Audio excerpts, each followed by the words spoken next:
पुणी एक शक्तिशाली भूमिकंप भुशुड़ी पड़ा तीनोटी बड़ बड़ कोठा।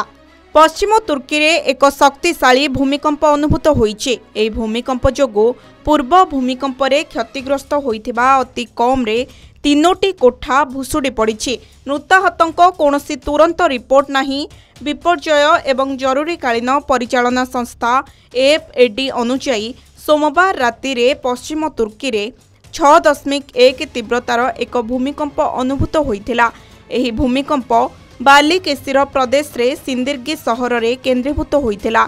स्थानीय समय राति 10:48 रे 5.99 किलोमीटर गभीरता रे एही भूमिकंप अनुभूत होइथिला।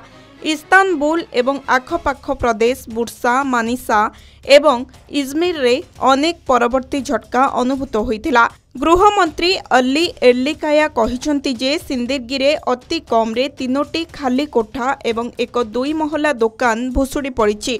पूर्व भूमिकंप रे एही कोठा गुड़िक क्षतिग्रस्त होई सारिछि। मंत्री आहुरी मध्य कहिसंती जे आतंक जोगु पड़िजिबा परे 2 जनकु डाक्तरखाना रे भर्ती करा जाइछि। एथिसह जानी रखंतु सिंदिर्गीर जिला प्रशासक डोकुकान कोएन को कहिसंती जे ए पर्यंत कौनसी मृताहत किंबा संपत्ति क्षतिर रिपोर्ट आमे पाइनाहु, किंतु आमे आमर मूल्यांकन जारी रखिछु। ब्यूरो रिपोर्ट के न्यूज ओडिशा।